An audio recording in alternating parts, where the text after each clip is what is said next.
শপথ গ্রহণ অনুষ্ঠানে গন্ডগোল মারপিটের জেরে পঞ্চায়েতে তালা ঝুলিয়ে দিয়েছে বিজেপি। কদমতলা ব্লকের অন্তর্গত রাজনগর গ্রাম পঞ্চায়েতের শপথ নিয়ে পঞ্চায়েতে প্রবেশ করতে পারছে না প্রধান সহ সিপিএম কংগ্রেস দলের সদস্যরা। এই ঘটনায় ক্ষোভ উগরে দিয়েছে সিপিআইএম। ব্লক আধিকারিককে সোমবার বেলা 11 ঘটিকা অবধি সময় বেঁধে দেওয়া হয়েছে, নইলে এলাকার মানুষকে নিয়ে আন্দোলনে যাবে সিপিএম কংগ্রেস। গত 30 তারিখ শুক্রবার শপথ গ্রহণ অনুষ্ঠানের মধ্যে মারপিট লেগে যায়, দুপক্ষেরই লোকজন আহত হন। এরপর পঞ্চায়েত অফিসে তালা মেরে দেয় বিজেপি বলে অভিযোগ সিপিআইএম দলের। রাজনগর গ্রাম পঞ্চায়েতে 4টি কংগ্রেস, 2টি সিপিআইএম ও 5টি আসন দখল করেছিল বিজেপি। সংখ্যাতত্ত্বে সিপিএম কংগ্রেস পঞ্চায়েত গঠন করে। এই ঘটনার জেরে বিজেপি দলের তরফে বাম বিধায়ক ইসলাম উদ্দিন সহ 6 জনের বিরুদ্ধে কদমতলা থানায় মিথ্যে মামলা দেওয়া হয়েছে বলে অভিযোগ। তাছাড়া রাজনগর গ্রাম পঞ্চায়েতের প্রধান বিজেপির 11 জনের বিরুদ্ধে মামলা করলেও পুলিশ কোনো ভূমিকা দেখায়নি। মিথ্যে মামলা খারিজ সহ এলাকার থমথমে পরিস্থিতিতে আইন শৃঙ্খলার অবনতি যাতে না হয় তার জন্য সিপিআইএম নেতৃত্বরা কদমতলা থানার ওসি জয়ন্ত দেবনাথের সাথে দেখা করে সবিস্তারে আলোচনা করেন। সিপিআইএম দলের তরফ থেকে হুমকি দেওয়া হয়েছে, সোমবার বেলা 11টার মধ্যে যদি পঞ্চায়েতে তালা খোলা না হয় তাহলে তারা আন্দোলনে যাবে না। সিপিএম উত্তর জেলা সম্পাদক অমিতাভ দত্ত বলেন, আমরা দাবি রাখছি পঞ্চায়েতে যারা তালা মেরেছে তাদের বিরুদ্ধে ব্লক আধিকারিক বিহিত ব্যবস্থা নেবেন। তারা রাজনগর গ্রাম পঞ্চায়েত এলাকায় স্থানীয় মানুষের সাথে কথা বলেন। সিপিএম বিধায়ক ইসলাম উদ্দিন, জেলা সম্পাদক অমিতাভ দত্ত সহ প্রাক্তন বিধায়িকা বিজিতা নাথ উপস্থিত ছিলেন। ভানুচন্দ্রের রিপোর্ট, আসাম প্রাইম নেটওয়ার্ক। পরিচালনার ক্ষেত্রে আরো বাধা বিপত্তি আসবে। আমি পূর্বপূর্বায় শপথ গ্রহণ অনুষ্ঠানে গিয়েছি, সেখানেও তো কংগ্রেস এবং সিপিএম মিলে পঞ্চায়েত গঠন হয়েছে, বিজেপিরও ছিলেন ওরা, কিন্তু শপথের পরবর্তী সময় তারা চলে গিয়েছে। কিন্তু এখানে দু একজনের নেতৃত্বে এই ঘটনাটা সংঘটিত হয়েছে। একজন তারকপুর, 2 জন রাজনগর। একজনকে কিন্তু কেউ খুঁজে পাচ্ছেন না, কিন্তু আমার কাছে ধরা পড়েছে। উনি কিন্তু টোটাল এই যে অশান্তির পরিবেশ তৈরি করার জন্য টোটাল কিন্তু উনিই হ্যান্ডেলিং করেছেন। ওনার নাম আমি বলবো না। এই অঞ্চলে রাজনগরে উনি আরএসএস করেন, ওনার নেতৃত্বে এই ঘটনাটা ঘটেছে।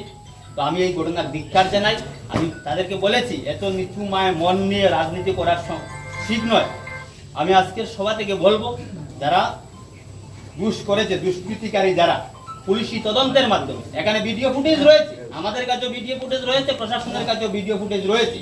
আমি দাবি করব, এখানে সাংবাদিক বন্ধুরা আছেন, যাতে ভিডিও ফুটেজের মাধ্যমে পুরো ঘটনাটা তদন্ত করে প্রকৃত দুষ্কৃতিকারী যারা, তাদের যাতে অ্যারেস্ট করে দৃষ্টান্তমূলক শাস্তি প্রদান করা হয়।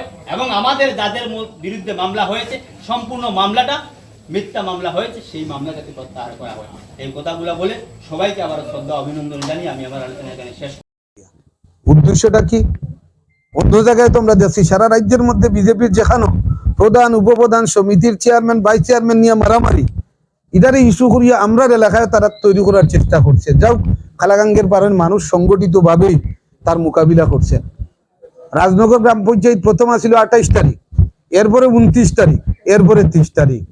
একজন মেম্বার নি কিনা যায়, আমাদের 2 জন, আর কংগ্রেস দলের 4 জন, আর বিজেপির 5 জন।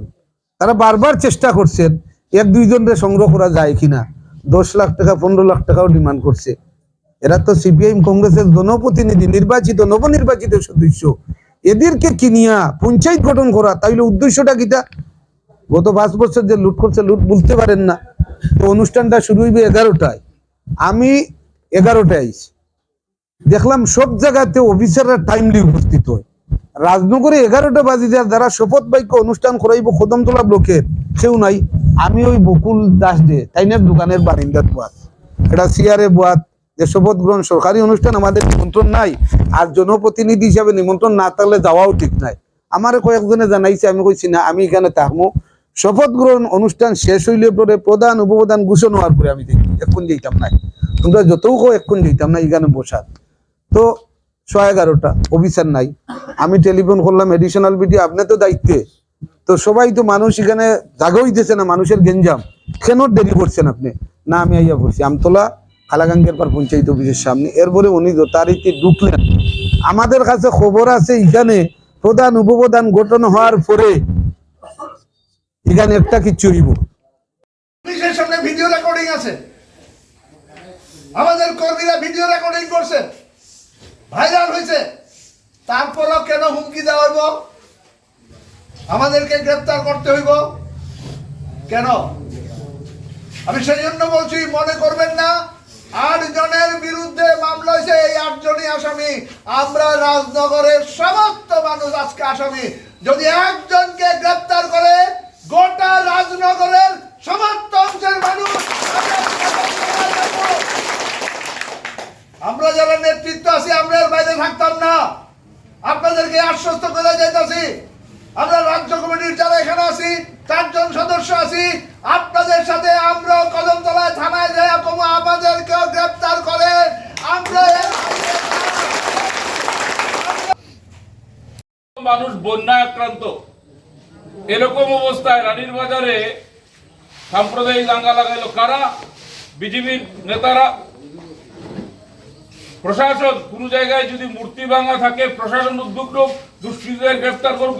রাজ্যে দেশে সর্বত্র এই কেন্দ্রের যিনি বিধায়ক, তিনি রাজ্যের একজন বিরাট বড় মাপের মহাবলিয়ান উনি মন্ত্রী। তারপরে এখানে দাঙ্গা লাগলো, এতটা 11টা বাড়ি পুড়লো, 17-18টা বাইক গাড়ি সব পুড়লো, গরু পুড়লো, পশু গৃহপালিত পশু পুড়ে শেষ হয়ে গেল। সারা রাজ্যে এরকম 17 লক্ষ মানুষ দাঙ্গা বন্যার মধ্যে, আর এখানে একটা দাঙ্গা লাগানোর। আমাদের পাশের রাজ্য কি মুখ্যমন্ত্রী বিধানসভার মধ্যে মুসলিম ধর্মাবলম্বীদের বিরুদ্ধে বিষোদ্গার করতেছে।